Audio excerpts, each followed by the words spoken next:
Hi, we're Jack and Gabby, and this is our life on the water.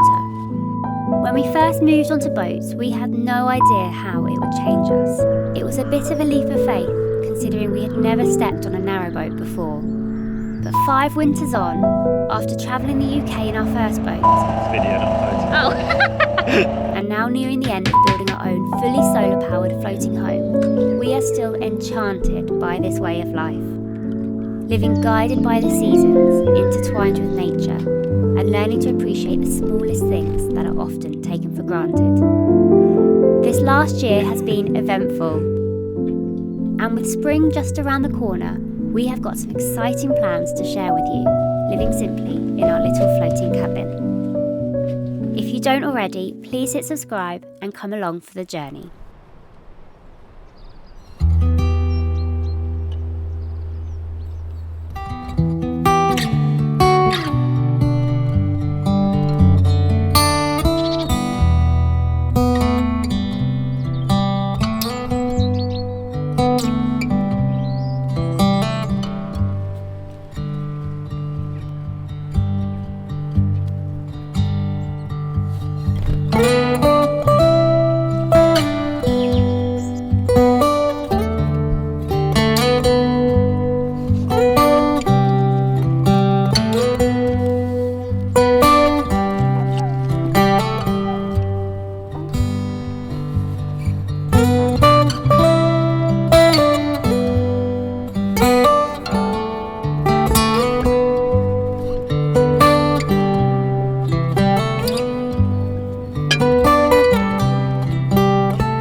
A very exciting day.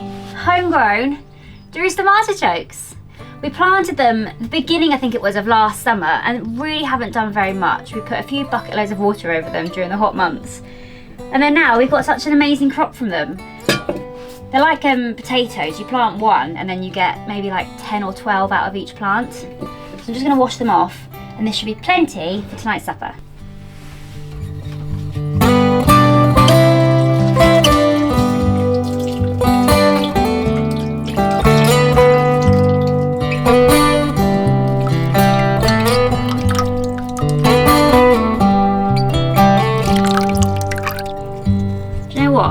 Doing this really reminds me of why we got into this lifestyle. It's slower, it's more intentional, it's getting your hands dirty and rustic. And we have something really exciting, which we hope you're going to really enjoy, planned for this year. So I'm going to finish washing these and then we'll go for a wander and reveal all.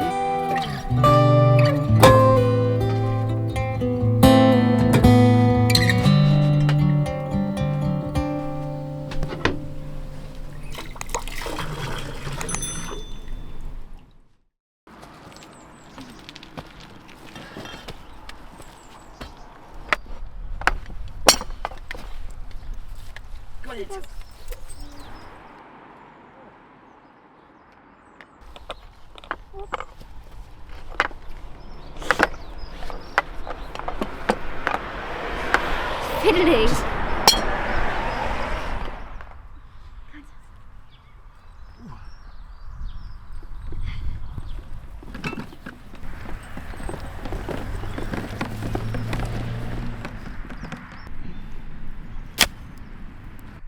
Just as a warning, this is pretty exciting, so you better make sure you're sitting down and comfortable. But welcome to 2024 with the veg patch. Yeah, we've got ourselves a little plot on the local allotment, and well, the idea for this year is to try and grow as much of our own veggies as possible. I'm so excited about this. The only thing is, the plot at the moment is more, well, like scrubland than veg garden. Where do you begin? It's a mild winter's day, but Tilly seems to think otherwise. So before we can get started, she needs a den. Wait. There you go. Go on there. That's it. You can have that as a bit. Take this off, get comfy. Okay, sit down. Sit down.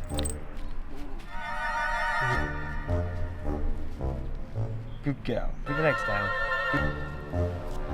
Lie down. That's it. Good.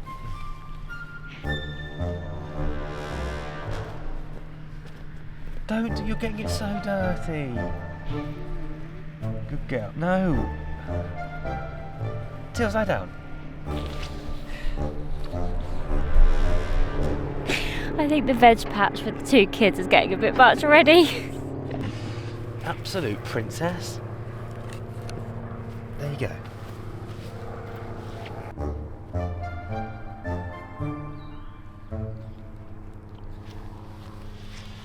Good girl. Right, there we are. There we go. That's it. This is only the 2nd time I've come to the allotment, and I'm already getting envy of the allotment pictures over there. When you walk in, they are pristine. They look like what I'd like this patch to be. No, you can't judge this patch on those patches, okay? You can't. I mean, he's got a green. That's a nice greenhouse. It's a nice spot over there, isn't it? Yeah, but use that as inspiration for what this could be. You know, and look, I know what you're probably thinking. Haven't we got enough going on? What with the boat project or the DIY? But if an allotment is offered to you, you've got to take it. You've got to take it. We've got to eat. You know. So how else are we going to provide us with veggies? Exactly. Over the summer. What's the plan then? How are we going to get this to look like that? Let's start small. We just need to start with what we've got to do today. Yeah. I think the best thing we can do right now is have a cup of tea and stand and look at it for a bit. Yeah. Yeah.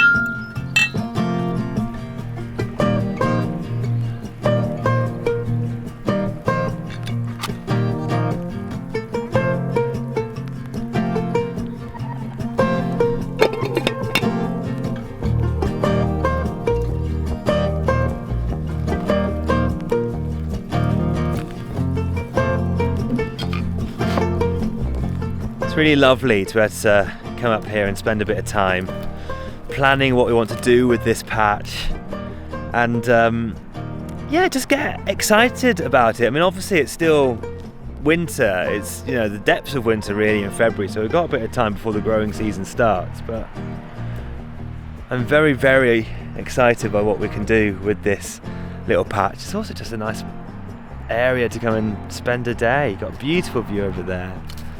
Clouds are just starting to lift, the sun's coming through. It's really nice. Although I think I'm slightly optimistic with the amount of clearing that I've got to do here. This is the only tool that I brought with me, this and the garden fork.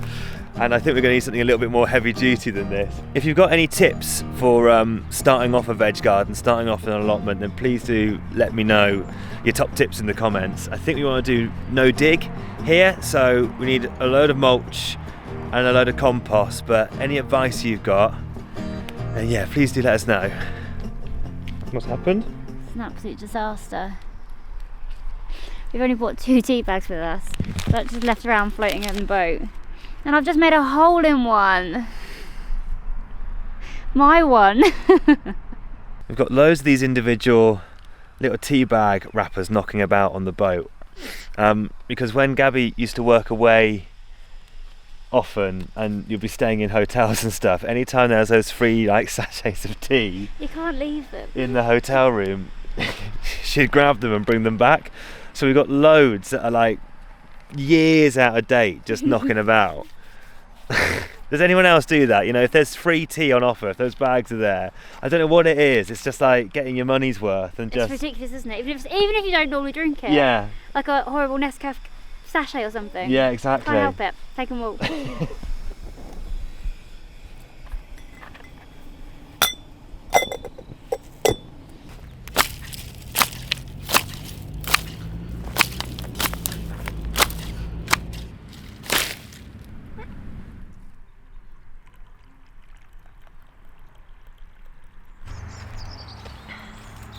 This has got to be one of life's simple pleasures.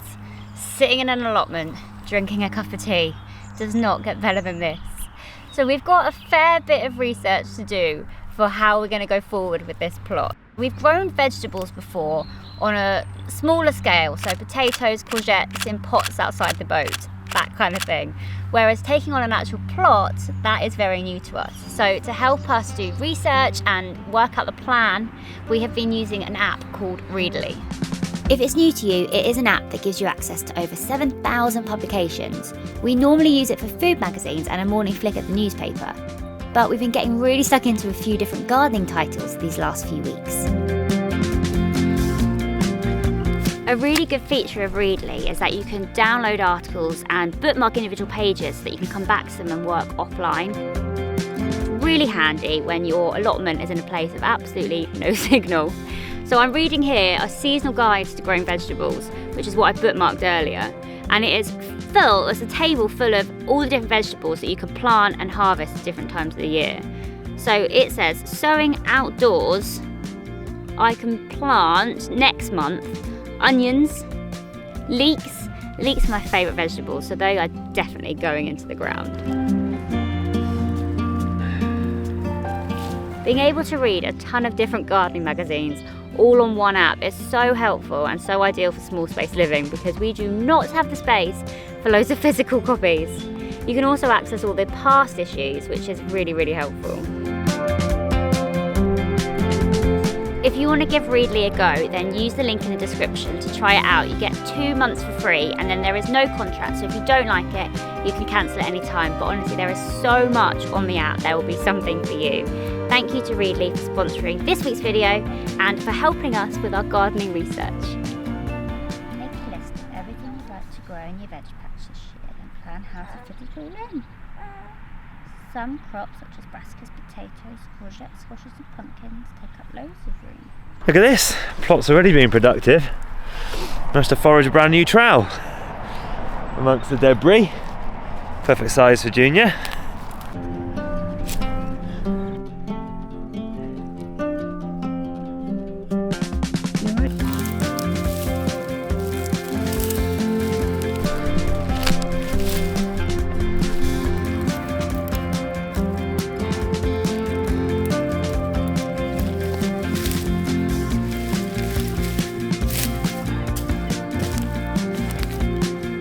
What are you doing? What?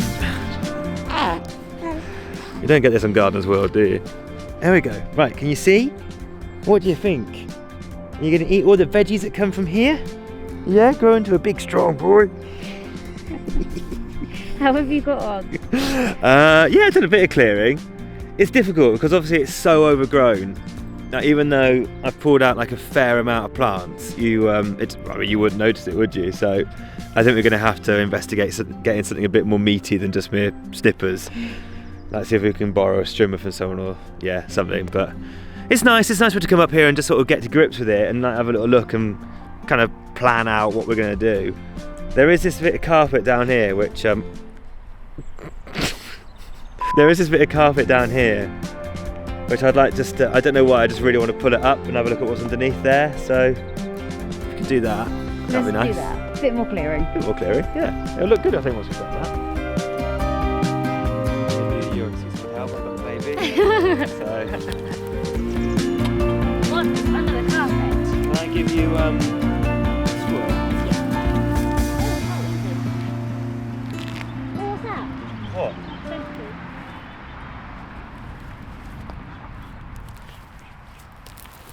Hey, that's alright. Oh, it's a very small bit of carpet. Oh, yeah, we should put it back down again. It's done the job. It stopped the weeds. Hasn't it? Stopped the weeds. I'm happy with this size plot, really. Leeks, potatoes, onions, garlic. Bosh, fennel, done. Great, well we've got a little bit of a patch. One weedless bit. Let's put that back down. Ugh. That's made me feel loads better about it, you know. Yeah, it's really not been too hard, making a bit of a... And if we can just do it like, you know, we can get... we work through it in sections. So, you know, the next couple of weeks we'll try and get this bit laid down with cardboard and compost and stuff. And then we can do the next quarter and the next quarter and the next quarter as we go through. Yeah. Tackle the worst bit at the end. but it makes you just feel a bit more, you can kind of compartmentalise it all, can't you? There is one more thing we have to do before we can go home, warm up and call it a day, and that is find the shed. The shed! Yeah, okay, right, there's a bit of a story with the shed. We've been told we're allowed a shed. I'm just not sure which one it is. So we've got to find that shed. The corrugated metal one is not being used. If you can sort the door out, it might be okay. I did once get it open, but it was a bit of a trial. That's Vicky. So we've got a shed which has got no opening door. But Well, let's go try all the doors. Okay.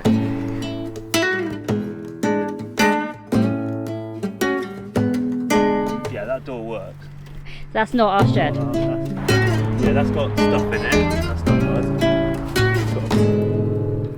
Is it empty? I think I know which one's going to be our shed.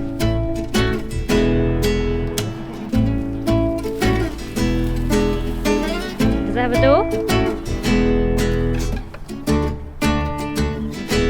Is this our shed? I mean, there's bits and bobs in there, but not like anything.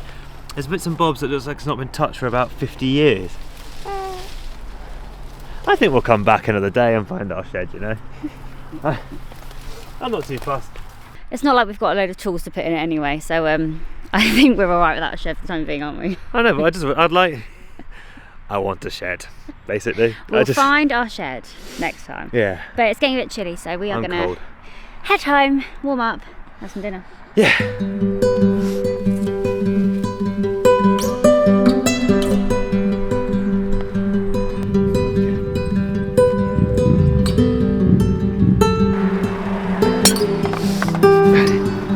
There are many things that draw people to boat life, whether it's the travel or just the charm of life on the water. For us, one of the biggest draws is it brings more freedom. Financially, we are worse off than we ever have been, but in terms of time as a family, we're rich.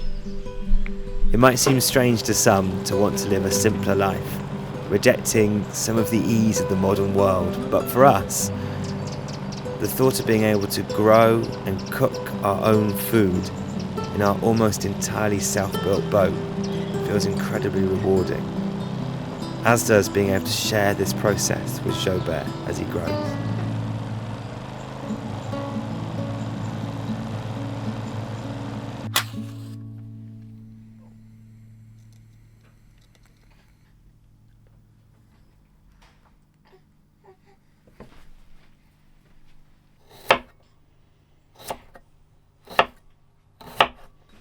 Should we do it again? Shall we? The snail and the whale. Not heard this one for at least half an hour. He loves it. He loves it. This is a tale of a tiny snail and a great big grey blue humpback whale.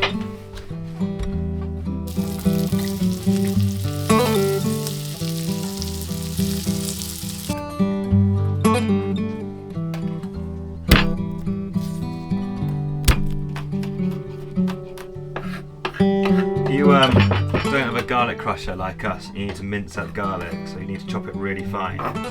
Just add like a little sprinkling of salt, and it kind of acts like sandpaper when you're chopping, and it really starts to work it down, and it kind of minces it up.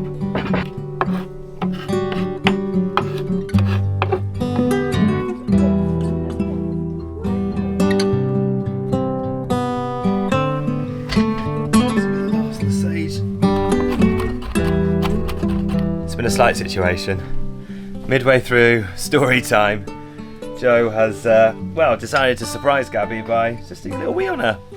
So a little pre-dinner change on the go. Not long left on the artichokes. They're cooking up nicely. So little garlic and sage dressing. Pop that on some spelt. I got some roasted squash as well, so yeah, sounding alright.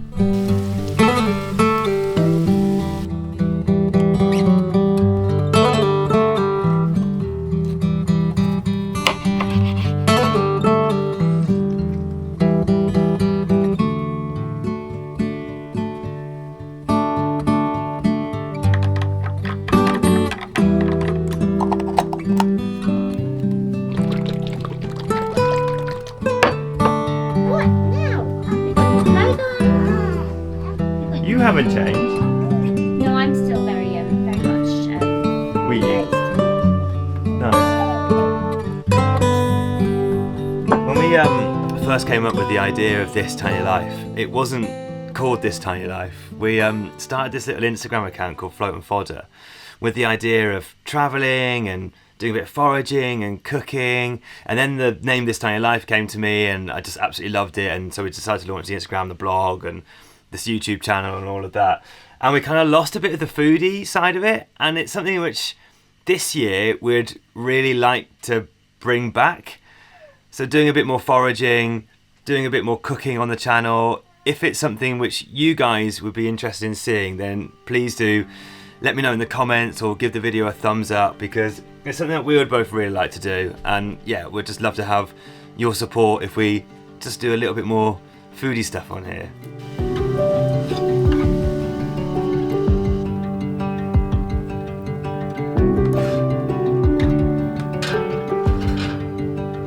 Oh, slightly overdone the squash.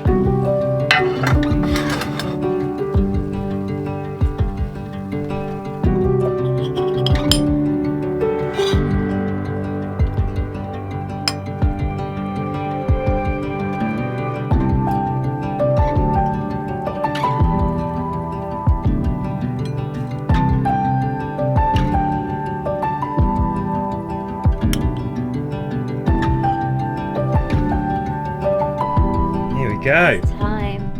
Oh, that looks so lovely. That looks delicious. Hopefully the artichokes are fairly crispy. They're all golden, that looks lovely. Homegrown artichokes. Right, Tills, you can let me on the sofa. Come on. You go there? Where do you want to go? You go there? Thank you, Tills. So nice. Isn't it?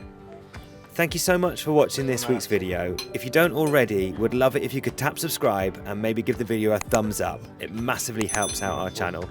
And if you'd like to buy us a coffee, it's always so appreciated. The link is down below in the description. See you next week.